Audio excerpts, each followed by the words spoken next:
When you sit down to meal plan and you ask your family what they're gonna want for dinner this week, and your family always says the same thing, you get tacos, spaghetti, pizza, and a bunch of, I don't know. It's not that we don't like those meals, it's just that our brains freeze when we're put on the spot. And what happens? We get stuck on repeat, dinner gets boring, we start eating out more often, and meal planning week after week starts to feel like a total nightmare.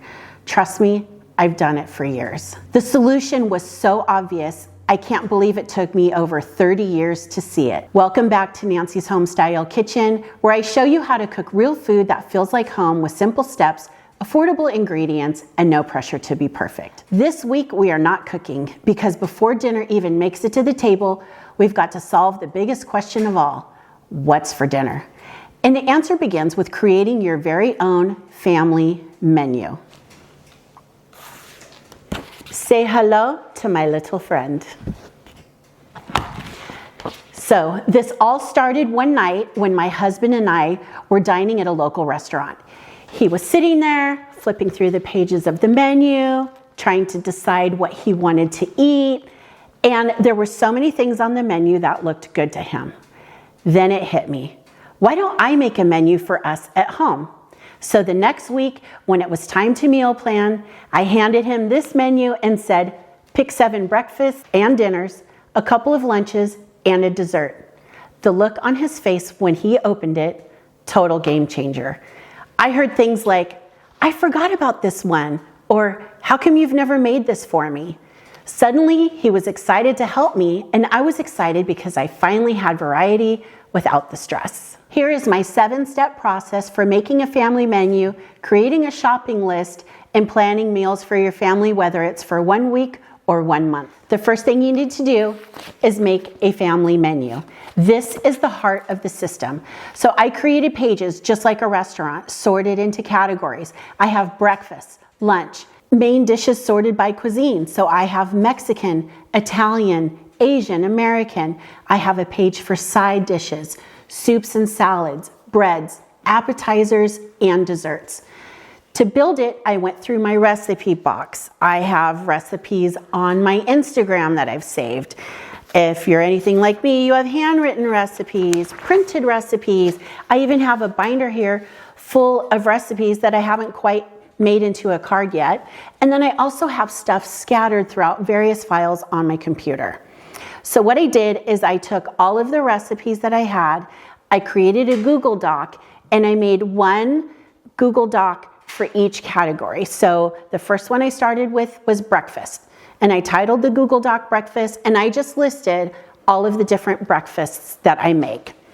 And I did by categories too. So here I have egg dishes, from the griddle, handhelds, healthier options, specialties, baked goods and pastries. You can sort these however you want. And there is no recipe or anything in here. It is just the name of the dish. So I did one for each. Here is lunch, cold sandwiches, hot sandwiches, different types of appetizers and snacks. So anyway, you get the drift.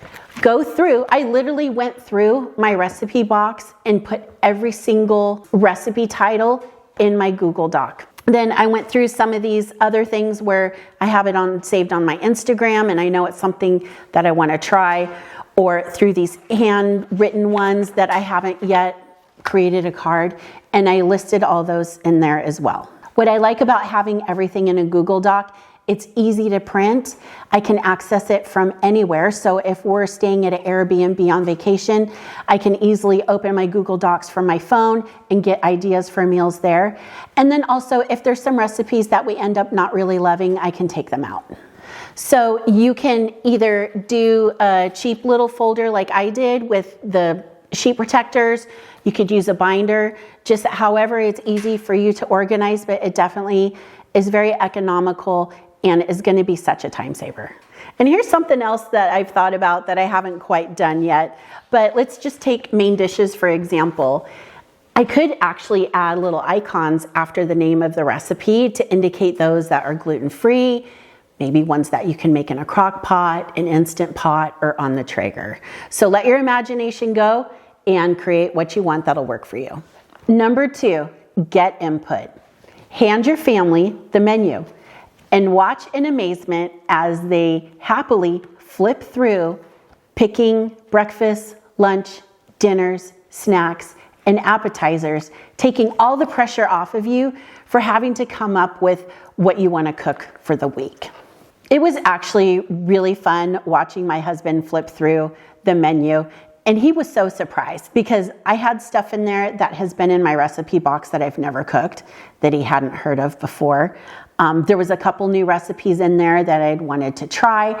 So it really kind of ended up making the meal planning process more fun, and it incorporated a bunch of new variety into our plan. And I actually looked forward to cooking those dishes. Number 3, shop your pantry and your freezer first. So after I have all of the meals planned for the week that I want to cook, first thing I do, go to my recipe box and I pull out all the individual recipe cards and lay them out. Before I buy anything, I look at what I have on hand in my freezer and my pantry. This saves money, reduces waste, and keeps things rotated so food doesn't expire. I also try to keep a small stockpile, like having 2 or 3 of the same pantry items, so we're always ready to cook without last-minute runs to the store. Number 4, build your shopping list. I use the iPhone Reminders app with 3 separate lists. I have Walmart, Costco, and Trader Joe's. Now you can customize this for wherever you shop. Maybe it's Aldi, the farmer's market, or a local co-op. The best part is I share this list with my husband. So if either of us are in the store, we always have an updated list right on our phone and we know what we need to pick up. Number 5, shop smart. If you want to stretch your budget even more, wait for the weekly ads before finalizing your plan. If chicken breast is on sale, have your family pick a chicken dish from the menu. That way you're planning around deals, not just cravings. Number 6 is post the plan. Once I have the week set, I write it on this magnetic refrigerator menu board that I picked up off of Amazon. This way, everyone knows what's coming. It also helps older kids or spouses know what they can cook if you're not at home.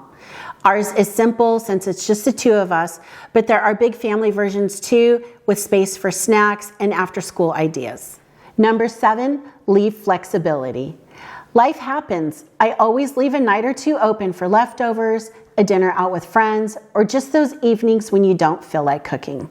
The menu is a guide, not a contract. Just be mindful of perishables so you cook those items first. Okay, and here's a simple tip. This is going to be super exciting at first, but when I gave my husband the menu for the first time, he picked a bunch of stuff and it was actually too much. He didn't realize some of the recipes that he chose were more entailed than others. So kind of coach your family and guide them and start with simple meals first.